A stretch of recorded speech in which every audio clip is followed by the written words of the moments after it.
members of the cast and crew of Tomorrowland. I'm going to start off with one of the executive producers of the film, and easily my smartest friend, Jeff Jensen. Please also welcome the co-writer and producer of the film, Damon Lindelof.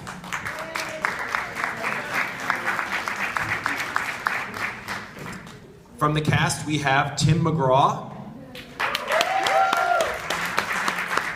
Britt Robertson,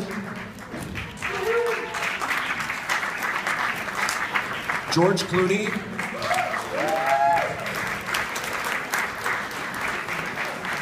and the lovely Raffi Cassidy. And please welcome the co-producer, writer, and director of the film, Brad Bird.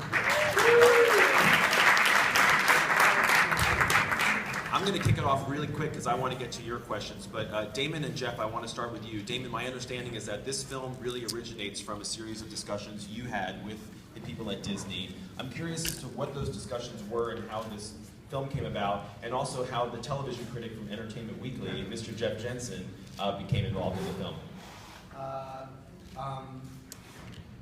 I was having a meeting, a lunch with Sean Bailey, who's the president of production at Disney, and we were talking about the Marvel movies, of which we're both fans, and he said they had a number of fantasy princess movies in the pipeline at Disney, but just sort of wondered what else what a Disney movie should be. And I said to him, I don't know what it's about, but I would go and see a movie called Tomorrowland, and that was the beginning of this whole adventure. And I think that for me, I've always been really interested in the future, and I kind of feel like all the movies that I've been exposed to over the course of the last 20, 30 years have shown me a future that I don't really want to be living in. It's cool to watch, but teenagers trying to kill other teenagers, or robots eradicating mankind, or just apocalyptic wastelands, albeit populated by Charlize Theron, are all great. But what about that other future? And is there a way to tell that story? And then I was really interested in the history of Disney, the Imagineers, and the theme parks, and particularly as it related to the World's Fairs. And Jeff Jensen, who wrote about Lost extensively and had crazy theories that were much more imaginative than any of we as writers were coming up with. And also, I just felt like, tactically speaking, you should just hire critics and turn them over to your side. So if any of you guys have any ideas, I'm going to hear them after the press conference. But Jeff and I always had a love for the same stuff. We're both fanboys, and we started just talking about this idea, and I was able to kind of recruit him, and we then went after Mr. Bird, who came on and joined the party. Jeff, did it blow your mind when David called and said you wanted you to join this project? Yeah, it was definitely a little crazy,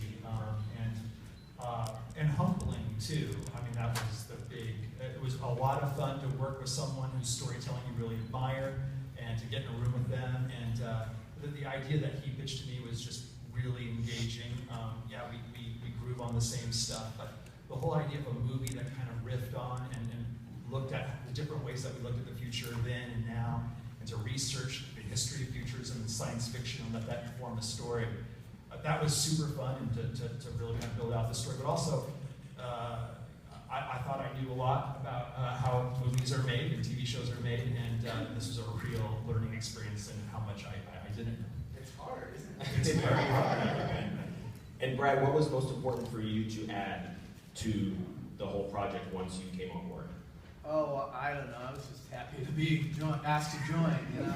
No, I was inspired by the idea, and I was an admirer of Damon's work, and he did a little uncredited work at the very end of Mission, and it was a very tight series of things, and you had to be very surgical, and Damon was really smart. So I asked what he was doing next during that time, and he mentioned this idea, and I was immediately hooked. Tim, it's quite a different role for you compared to some of the other dads that you played. I'm thinking specifically of Friday Night Lights. You're much more nurturing and supportive here, which is great. You yourself. That was much more true to life. Yeah. You yourself have 3 daughters. It must have felt oddly comfortable to play this part. It did. In fact, I was thinking of the scene where we were shooting in the car.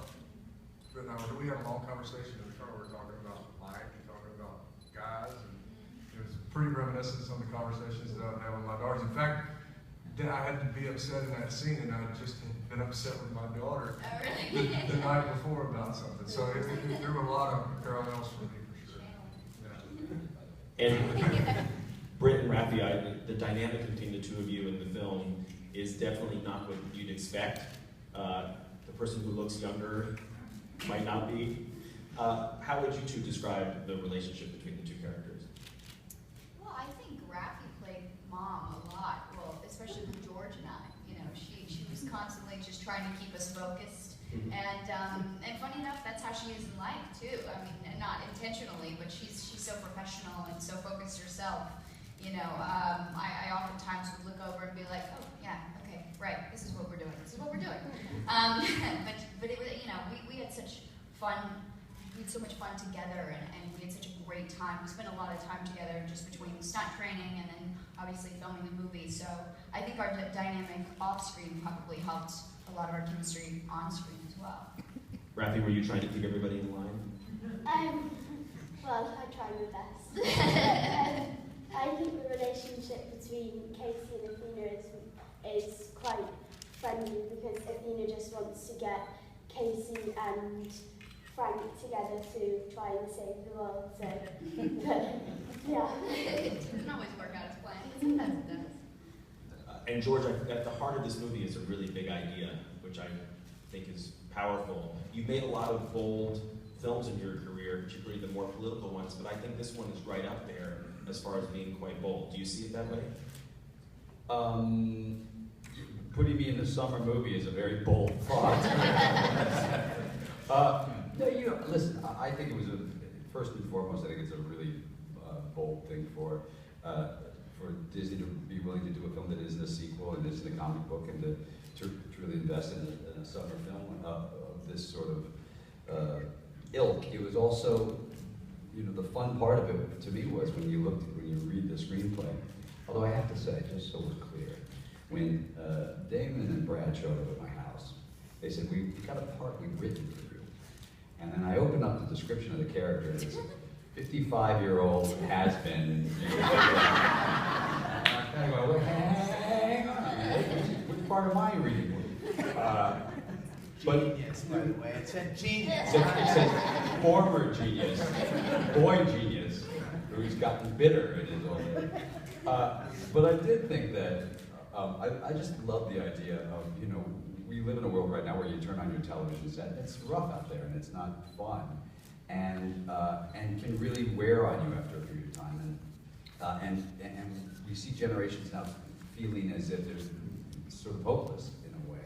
And what I love about it is it sort of speaks to the idea that your future is not preordained and predestined, and that if you're involved and a single voice can make a difference, and I believe in that. I happen to believe in it. So I love the theme of the idea that, you know, there's still so much that we can all do to make things better, and I liked it. I thought it was great. All right, that's it for me. You all have questions right here in the second row. Oh yes, please take. Oh, I'm sorry. There's microphones. Even better. Yeah, it's my job easier. Okay, yes. Yeah. Hello. I don't think it's on yet. You got it now? Okay. Chris Kirkland from the Toronto Sun. Question for George Clooney. It picks up somewhat on what you were just talking about. You get, first of all, this is a summer movie with a serious subtext, and you get to be the rough, grumpy cynic, which I feel I am too. Growing up in the Cold War, that's who we are. And yet, at the same time, you're searching for hope, and I'm curious if that art reflects the struggle that you personally have, and whether you relate to that in this particular context, this movie. We have time for one more question.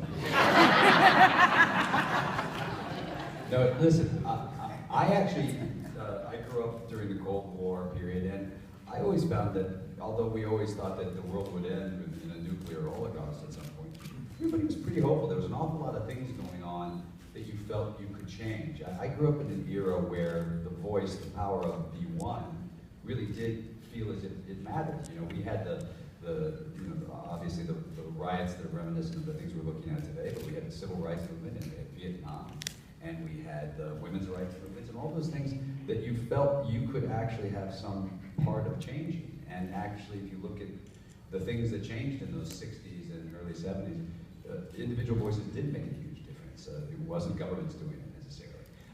So I didn't ever have that great disappointment in mankind. I always felt like it's going to work out in the end, and I still feel that way. And so what I loved about the film was that it reminds you that, you know, young people don't wake up, they're not born and start out their lives cynical or angry or bigoted.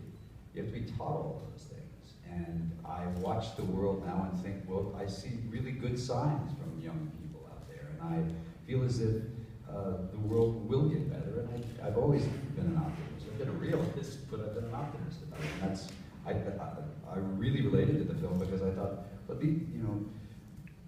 Brad and Damon want to tell a story that's an entertainment, because first and foremost, it's an entertainment, but that it is hopeful, and I've always felt that way myself, so I didn't have any great conflict with it. But I'm sorry to see how angry you are. Usually you don't think of Canadians as being that angry. It's good to see you. Is there a mic over here? Hi. Jill Tolk. Is it on? Jill Tolk with the Tolucan Times. This question is for Britt and for Brad. I have a 15-year media relationship with NASA, and I used to write for the hometown newspapers of the astronauts before they launched to the space station. They flew on the shuttle. So can you talk a bit from each of your perspectives about how NASA played a role in production and how that symbolizes the hope of optimism, and how right now things aren't as optimistic as necessary? It's a creative question, not a space travel question. Say, Brad, you definitely know more about that than I do.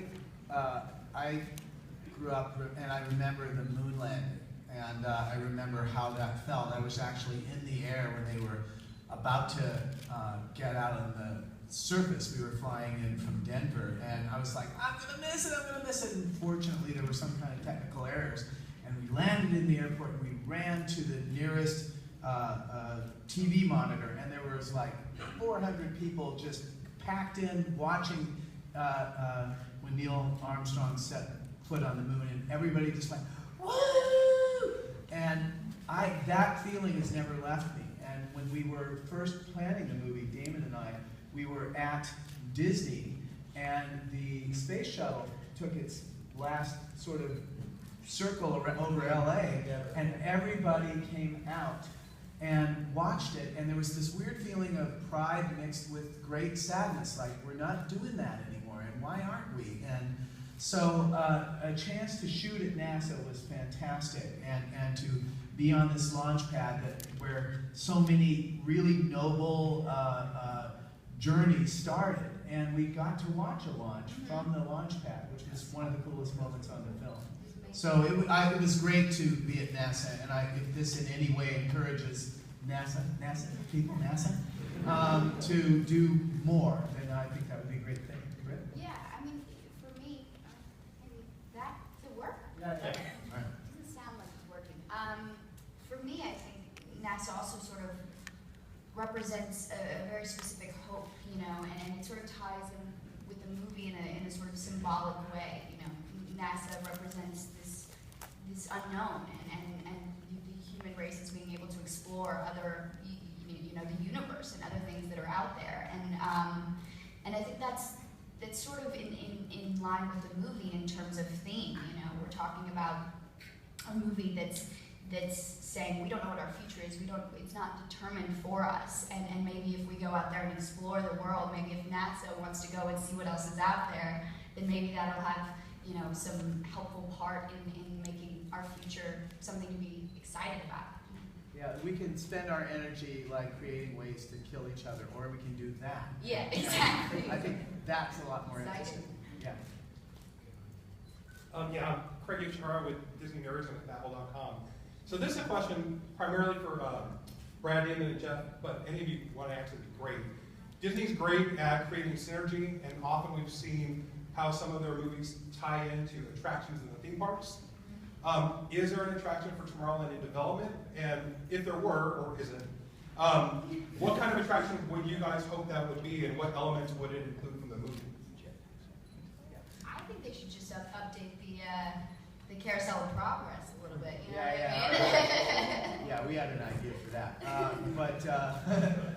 Where they're suddenly in the last act, all the guys are presented with this horrible, like, this is what happened, this is what could happen, and the animatronics get horrified. You know, but George is pitching jetpacks. He wants everyone issued one. They can just fly around the park. And now that they serve alcohol in the park, I think that would be a great deal. I also am not thrilled with the idea of people in jetpacks flying over my house. Yeah. Paparazzi. Hey. We had initially wrote George in with a sequence with paparazzi robots that attacked his house. But we cut that scene. So in other words, no, there's nothing planned. I think that they're constantly planning things. We'll see how the movie does. Yeah, that's really the answer. Yeah, okay. There's the Avengers. Here, for Mr. Bird, going back around NASA, it was shooting Bat 39 Alpha or Bat 39 Bravo. And it was before, when you shoot the scene, it was before the NASA did some changes for the new mission in SpaceX, or after?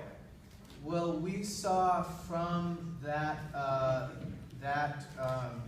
launch pad, we watched them launch the Maven probe. So it happened to time exactly with when we were there. So we watched it together, and that was really cool to watch. But I'm a huge Elon Musk fan, so all hail Elon. Okay, where's the mic over here? Hi. I have a question for George. Since you asked in the movie, would you like to know your future? And since this coming Sunday is Mother's Day, do you see yourself as a father in the future? And how about taking your kids to Tomorrowland? So, I knew you were going to get to it somehow. I didn't think you'd go the Mother's Day route. I thought you'd do, there was a little kid who's you as a young boy, does it make you feel like you should have a little boy like that boy? It looks like you, sort of, like having a child. I know you would be, you know, you have a mother, and most of us have mothers, and wouldn't you like to be a father? Go back and tell everyone you asked the question. But thank you for asking.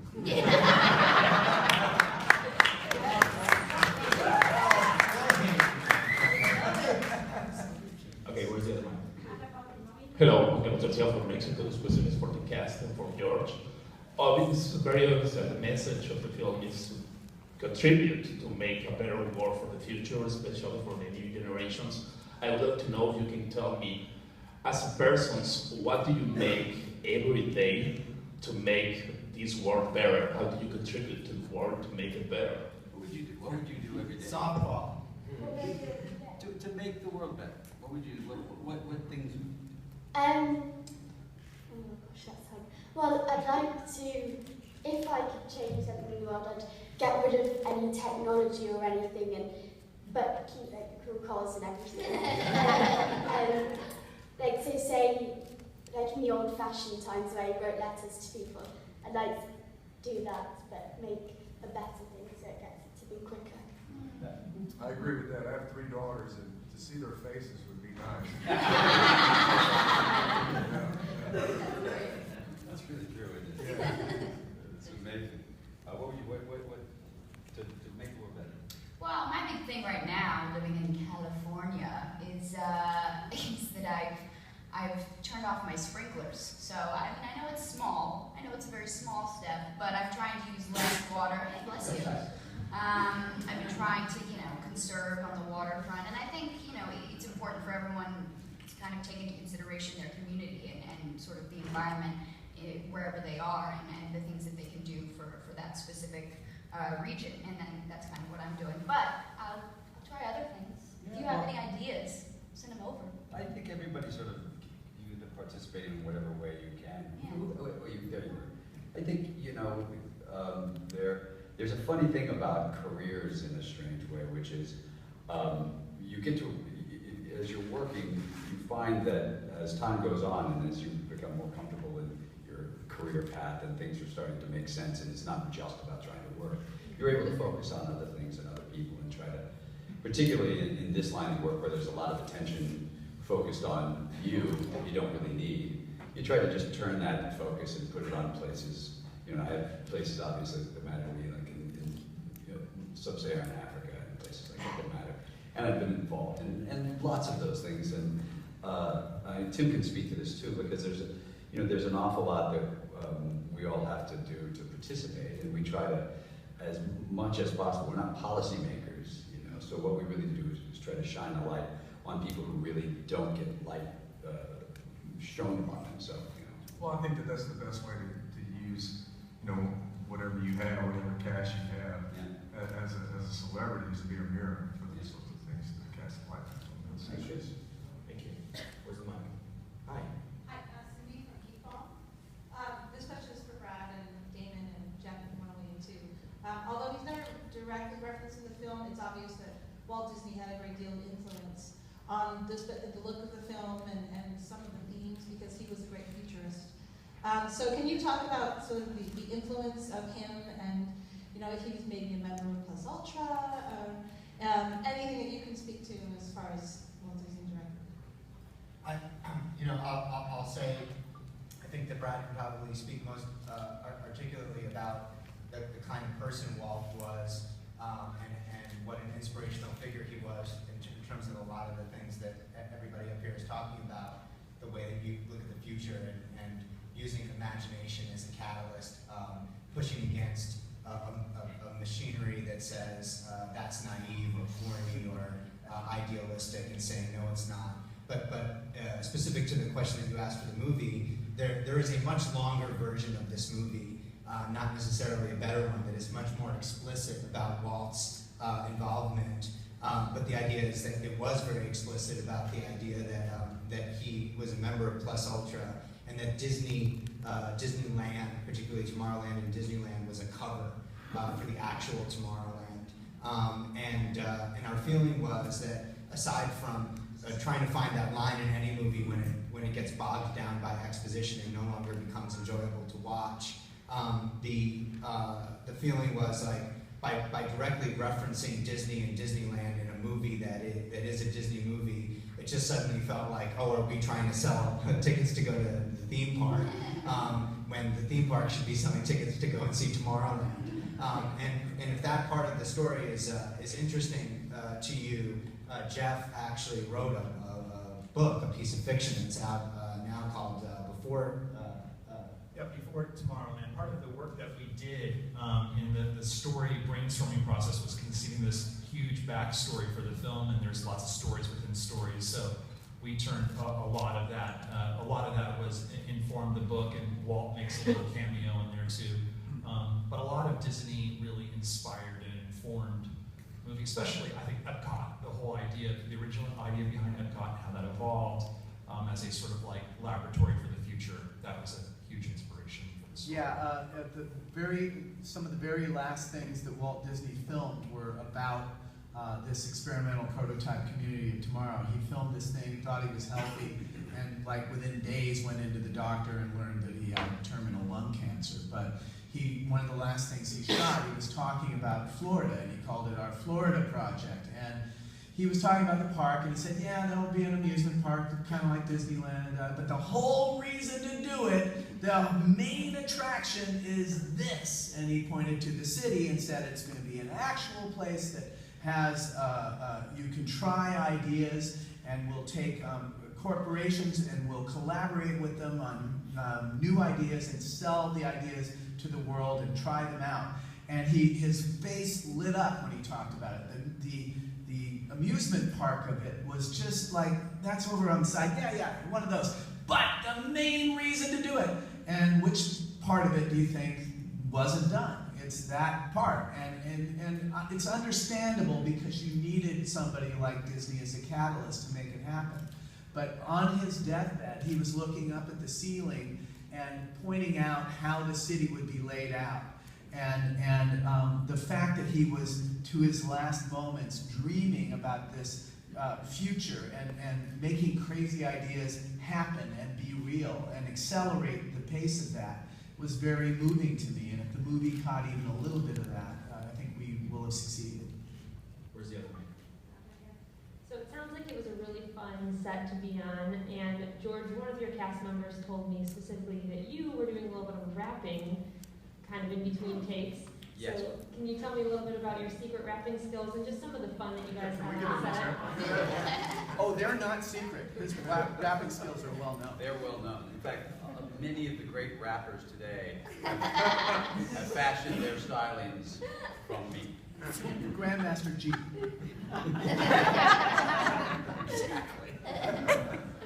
No, I grew up, I was 18 when Sugar Hill Gang hit the scene, and so it's funny because I'm literally at the actual oldest age of anybody who knows those songs, but I do still sing them every once in a while to entertain the troops when they think it's really getting, they think, gosh, we're in the water, it's cold, we're shooting 14 hours, we've been out all night, it's terrible, what could be worse? And then I rap.